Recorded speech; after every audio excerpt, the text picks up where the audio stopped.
What's up, everybody? Welcome back to season 2 of the Five Fifths podcast. I'm stoked to have you guys here. I appreciate all the support last year. This year's going to be better, though, for a lot of reasons. Putting a lot of time and effort into making sure that I make these, podcasts episodes as, condensed as possible. I know you guys don't have hours of your day to be listening to me talk about who knows what. So episodes are going to be a little bit shorter and be a lot more consistent on when I'm getting these out. Audio is much better. Video is much better, as you guys can see. We'll get you guys some fun content in addition to all of that as well. We're going to go through a lot today. It's going to be quick, but there's a lot that happened this last week in the world of sports. On top of the Olympics, we're in the middle of, the race to October in baseball and in the MLB. And then, as many of you know, football is back. So had some fun preseason games. We'll go through some overreactions from those games. And it's going to be fun, guys. So let's get into it.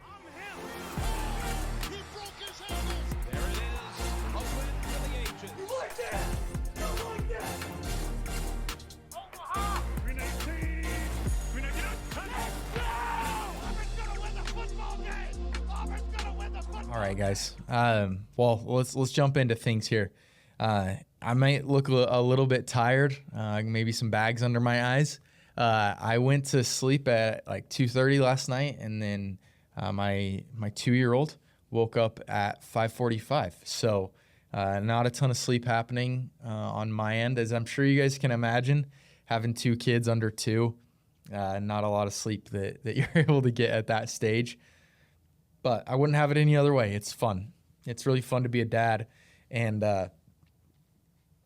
just the funny experiences that you have being a dad and the things that, and no matter what, and no matter who you talk to, who you ask for advice, there's just things that they can't prepare you for. And I experienced that this last week a few times. And as a lot of you probably have done before when you're little, you walk into your mom's room and tap her on the shoulder or on the forehead and you're like, Mom, I froed up, or I'm sick, or, I need this, I need that. And they startle and they're scared out of their minds because they were in a very deep sleep when you came in and scared the crap out of them. What Jack has been doing lately, he's loved to do this, and I feel bad because you don't want your kids to go through this, but he's been having really bad nightmares, which is super sad. And he has them like every night. And the way that we kind of have this set up when we go to sleep is my wife has our 4-month-old's monitor on her nightstand, and then I have Jack's monitor on my nightstand. And whenever he wakes up in the middle of the night, it's my job to go in there and, if he needs a bottle, get him a bottle, change his diaper, rock him back to sleep, all that fun stuff. And our house is pretty small, and so from our room to his room is not very far at all. And we can hear him in his room a lot of times. He's got a sound machine and whatnot, but like if he's talking to himself or, jumping on his mattress or whatever, you can like obviously hear him through the door because we're pretty close. And so whenever he does cry or is kind of talking loudly to himself, not only can we hear it in our room, you can hear it in the monitor. And with these nightmares that he's been having, they usually take place around like 1 or 2 o'clock at night. And I'm no scientist, but I would venture to say that that's probably when you're like in the deepest sleep or like in the middle of your REM cycle. Is usually when I feel like I'm in my deepest sleep. And he will start screaming so unbelievably loud. And not only is it like loud, it's just like the saddest cry and scream.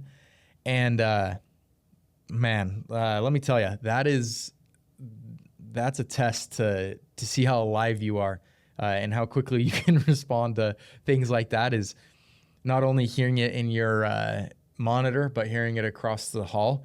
It's like a damn PA system throughout the house, and that will wake you right up, whether you want to or not. So that is super fun. I've been dealing with that quite a bit.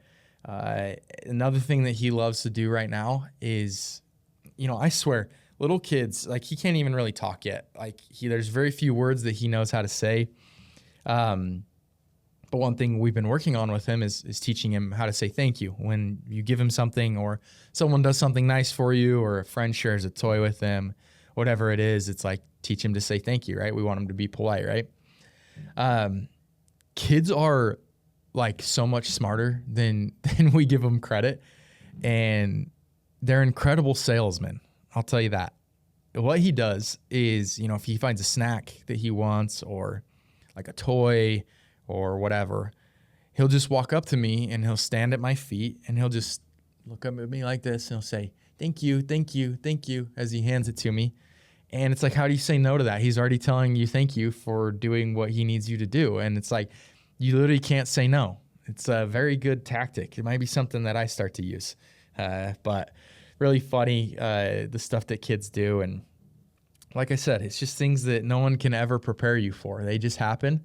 And it's fun to see them learn and grow and all of that. But anyway, enough about that. Jumping into the things that I want to talk about with you guys today is, like I said, lots of sports happening, a lot of different things going on. First things first is the Olympics. The United States balled out. I believe we tied with China for the most golds, and then we had the most silvers and most bronze. So, as always, United States is on top, and it was super fun to watch a lot of that. I'll be honest, I didn't watch a ton of events. Really, the only thing I watched was the basketball games. And one note from that, obviously, the headlines are, Steph and LeBron, and I'll get into that in a second. But one player that I just love, I think he's kind of controversial. People have kind of split opinion on him, split feelings, but it's Anthony Edwards. And I'm sure you guys noticed this, but he obviously, being on the Timberwolves, Rudy Gobert plays for France. They're playing against each other, probably I could be wrong, but probably the first time ever. And Ant was just talking so much shit to Rudy Gobert, and it was just hilarious. I'm like, this guy, speaking about Anthony Edwards, he just doesn't care. Like, he's just a competitor.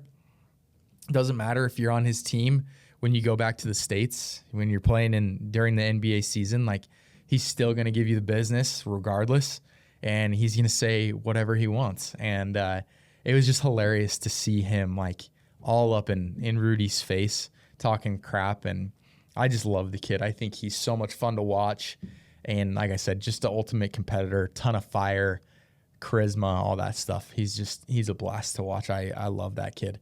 I shouldn't say kid. He's probably like my same age, if not, whatever. But like I said, Steph and LeBron obviously are the kind of talking points with this. Two players who I don't really ever find myself cheering for. It's fun to cheer for guys like that usually cause you a lot of heartbreak. And yeah, I mean, you guys that know me, I'm not like a diehard. Like, I don't have any really allegiance to an NBA team, but it's kind of, you either love these guys or you hate them. And I've never really found myself cheering for either of them. So it was fun to cheer for them. I'm just going to say this, and I'll leave it at this. I think that the GOAT debate between LeBron and MJ's, that gap is closing. I really think so. I don't really know where I fall. I usually tend to lean more towards MJ, but that gap is for sure closing. And it was super fun to see him do what he's doing at 40 years old. It's very, very impressive. And then obviously with Steph, with that shot that he hit at the end of the game, that was amazing. And you see that shot. I think after the game, he even said like that was a stupid shot. But if anyone's going to make that, it's him. And it brought home the gold. So that was fun to see all those different guys contributing. But that shot was just ridiculous. So it was fun to see that, though, and see them ultimately win that. On the women's side of things, seeing them win as well, it's got to be tough for France, honestly. back-to-back days losing to the U.S. in their home court. That's got to suck. But it was fun to see the women do the same thing. And all I'm going to say there is Caitlin Clark definitely should have been on that team, but I digress. One thing I did notice, I'm sure you guys did as well, is when they were doing the ceremony, the medal ceremony for the women, Brittany Griner was crying. And it's just funny that for some people who, we don't need to get all political, but used to not stand for the Pledge of Allegiance or the national anthem or whatever. Not Pledge of Allegiance. I don't know why I just said that, but national anthem. She's crying now when she wins a gold medal for her country. And sometimes it takes getting locked up in a Russian prison to be able to appreciate the best damn country in the world. So that was kind of eye-opening and funny to see. But regardless, the Olympics are fun. And we move on to, a few years from now, we'll have the Winter Olympics again. So that'll be fun. Talking some baseball here for just a second. You guys know I'm not usually one to talk a ton of baseball. I feel like I have paid a lot more attention this year than in years past. Every year, the last couple of years, I've been not home. And so I'm usually out, for my previous job, living in other places, and I'd go to a few games here and there, but I was always working on the weekends, and so I never really got to watch games or anything like that. But it's a tight race, both in the AL and the NL right now. Really fun to see some of these teams kind of coming on and hitting their stride and getting hot right now. And I'd be remiss if I didn't mention the Diamondbacks. I got a lot of family in Arizona, so they've been letting me hear it. I'm a Giants fan, as you guys know, which they play the D-backs a ton.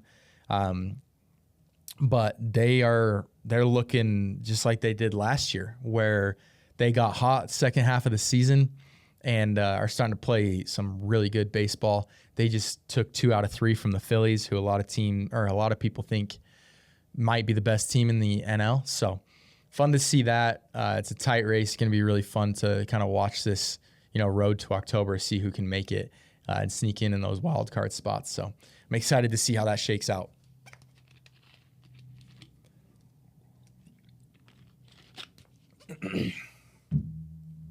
As well, I'm sure a lot of you guys have been playing a lot of the new college football game.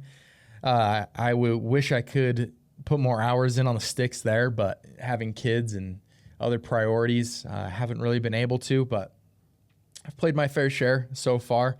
One thing I've noticed with this game, and, number one, the gameplay is incredible.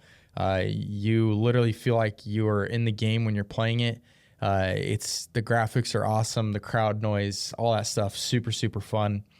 But one thing that I've noticed, I've talked to a lot of my friends about this, but when the game decides that you're going to lose a random trap game, you play a morning game on a Saturday or whatever, when they decide you're going to lose, there's nothing that you can do. And regardless, they're going to make sure that you lose that game. Your receivers are going to drop passes. Your running back's going to fumble. Your QB is going to hit a linebacker in the chest on a post route and turns into an interception. It's literally the most maddening thing. I've rage quit far too many times trying to play that game. So I'm sure a lot of you guys can relate, but man, that game, when it decides, whether you're doing Road to Glory or Dynasty or whatever, when they decide that they want you to lose a game, you're going to lose that freaking game. They're going to lose that game. I promise. But anyway, don't need to get into my gamer mode here. But with that being said, kind of on the football topic here, with those preseason games that happened this week, any football is good football, in my opinion. And seeing grown men throw football around makes me happy, puts a smile on my face. And on Saturday, I was watching the Olympics. I had the Giants game on my cell phone, and then I knew that as soon as that Giants game was over, that the Chargers game was going to start. And so I was in a great spot on Saturday. Real good spot there, being able to watch all of those things at the same time. And start watching the Chargers game. Offensively, they looked atrocious. Defensively, not terrible. But when my wife comes downstairs, she, bless her heart, she does not know the first thing about football. It's not because she's oblivious. She just doesn't care to know. And so she comes down and she's like, oh no, the Chargers are losing. I'm so sorry, whatever. And I'm like, it's okay. It doesn't matter. It's just a preseason game. And she's like, well, if it doesn't matter, then do you really need to watch Luis Perez throw bombs to a 7-string undrafted free agent from Holy Cross? And I'm like, more than I need air. Do I need to watch this right now? More than I need air. Do I need to watch a ball go across my screen and mindlessly sit there and watch some football? There's nothing better. I don't care if it's, a 5th-string quarterback thrown to some dude from a college I've never heard of before. It's fun to see guys fight for a roster spot, and it's football. So I'm going to watch it. I'm going to consume it. It's just the way I am. And I wouldn't want it any other way. So I watched a lot of the games, not from start to finish. I did not miss a play of the Chargers game, as you guys can imagine. But did get to catch a lot of these other games with some of these rookie quarterbacks and players that I liked in college coming out and all of that. What we're going to do is I've got some overreactions. These aren't necessarily like my opinions and what I think. These are just things that I've seen being on social media, Twitter, this, that, the other, keeping up with what's going on. And these are things that have been some overreactions that I've seen. Again, not that I necessarily share these opinions, but 4 overreactions that I'm going to take away from this week. Number 1 is that Caleb Williams is going to lead the Bears to an NFC championship game. I've got a close friend of mine, shout out Riley, diehard Bears fan. He loves it. This kid knows more about football than anyone I've ever met. And I texted him after Caleb Williams' first drive. He had a few nice throws. I said, Riley, listen, man, I'll cheer for the Bears. They can be my NFC team this year. But the second you get cocky, I'm out. The fact that they took Keenan Allen from my favorite teams, tough to see. And he said, what did he say? He said, if they make it to the AFC Championship, I don't know if I'll be able to contain myself. I said, listen, man, if they make it to the playoffs, I give you full permission to be as obnoxious as you'd like to be, because for the Bears, that's a win this year, making it to the playoffs, much less winning a playoff game. But this overreaction that he's going to lead them to the NFC Championship, I do not know about that. That'd be pretty incredible if he was able to do that. But if they make it to the playoffs, I consider it a great season for the Bears, and Caleb Williams is that guy. It's funny living in Utah. A lot of people hate him because of the whole fingernail painting, BS that went on when he was at USC and playing Utah in the Pac-12 championships. Regardless, you got to respect talent. The kid's a phenomenal competitor, and I think is going to be a stud. And anyone who says that he's going to be a bust, you do not know ball. That's my take on that. Second thing here is that Drake May is QB3 in New England. I actually don't think that's necessarily an overreaction right now. I think that they would be dumb to throw him in under the circumstances that they're in with the skill players that they have. And Joe Milton has looked really freaking good. But if you ever watched Joe Milton in college, you know that he is like a home run or a strikeout kind of guy. There's not a ton of in between. And this may be clipped as the worst take ever when it's all said and done. But I don't think that he's a long-term answer for any team. I think he's fun. I think he's a more athletic Jameis Winston, where if he's in the game, it's going to be entertaining. It doesn't necessarily mean that his team's going to play well or that he's going to play well, but it's going to be fun. That's for sure. It's going to be must-see TV because he is electric, but I just don't know if he's smart enough with the ball and this and that to be the answer. But right now, I do think that he's kind of planted himself as QB2 there in New England, which is kind of crazy to consider, especially where Drake May was drafted. But the rumblings out of the New England camp is that that's kind of the way things are looking right now. So I don't think that's necessarily like the craziest overreaction. I think that right now Drake May's definitely got to work his way into a starting spot there. The third one here is that Jaden Daniels will be QB1 in fantasy football. I think that that's a stretch. I don't think the dude's going to be able to stay healthy all season long. He is electric when he's on the field, like by all means, but I don't know if he's going to be able to stay healthy for the entire year. But, if he does, again, I could be very wrong on that one. The last one is that Bo Nix will be QB1 in Denver in week 1. I think, I don't know a ton about Sean Payton, but I will say he does not necessarily seem like the kind of guy that's just going to start a rookie quarterback because he has to and because of where he was drafted. I think that they're going to roll Jarrett Stidham out there week 1 and see what happens from there. But I do not think it's like a shoo-in unless he just continues to like blow everyone away in the preseason and in training camp and all that stuff, which by all means could happen.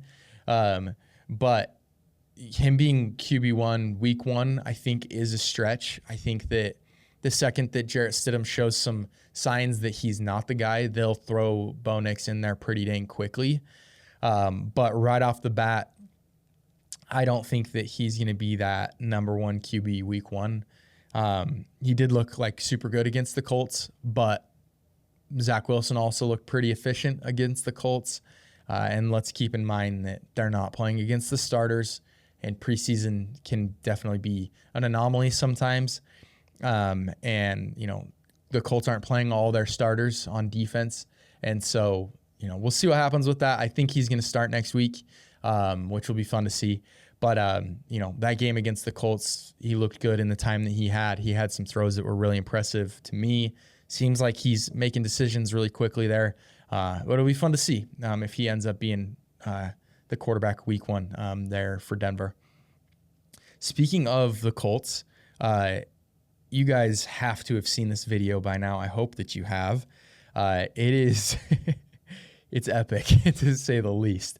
It's a very funny video. It's this guy, and we'll show it here in just a second. But it's this guy that has like this home studio with, you can see like his gamer chair like right next to him, and he starts like singing this like hype song for the Colts before their game on Saturday or Sunday, whatever day they played. And with further ado, I will show this video to you because it's just too much. So let's throw that video up here. Just listen to this, and I'd love to hear your guys' reactions to this, but you'll get my reaction from it as well.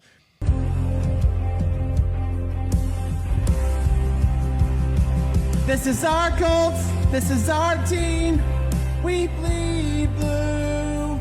This is our Colts, whether win or lose, we love them. For the shoe, beat the Broncos, let's show them who the real horse is. This is our team, go Colts!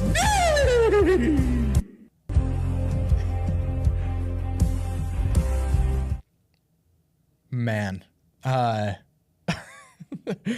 It's like a 30-second video, but there are just so many things in there that I could spend so much time talking about. But that little horse noise neigh at the end is just insane to me. I just hope that I hope that he makes these videos every week for every team that they play. Maybe he does. I have no idea. This is my first time seeing this guy's videos. I don't know. He, in the past, maybe he's done this. But just an epic video, and the cadence of it, how off tune he is, just makes it so beautiful. So I just had to show that to you guys. But Guys, I can't tell you how much I appreciate you guys. This is going to be a really fun season, not just with football, but with everything else going on. And as we move forward, I'm going to make sure that I keep you guys as engaged and as involved as possible. We're going to make sure that we do some mailbags and stuff like that in the future, where you guys can submit, funny stories and all of that. So that I can share them here. But I appreciate you guys, like I said, more than you know. That is the show for today. I appreciate you guys tuning in. We'll meet right back here next week. Love y'all. Good night, Jack.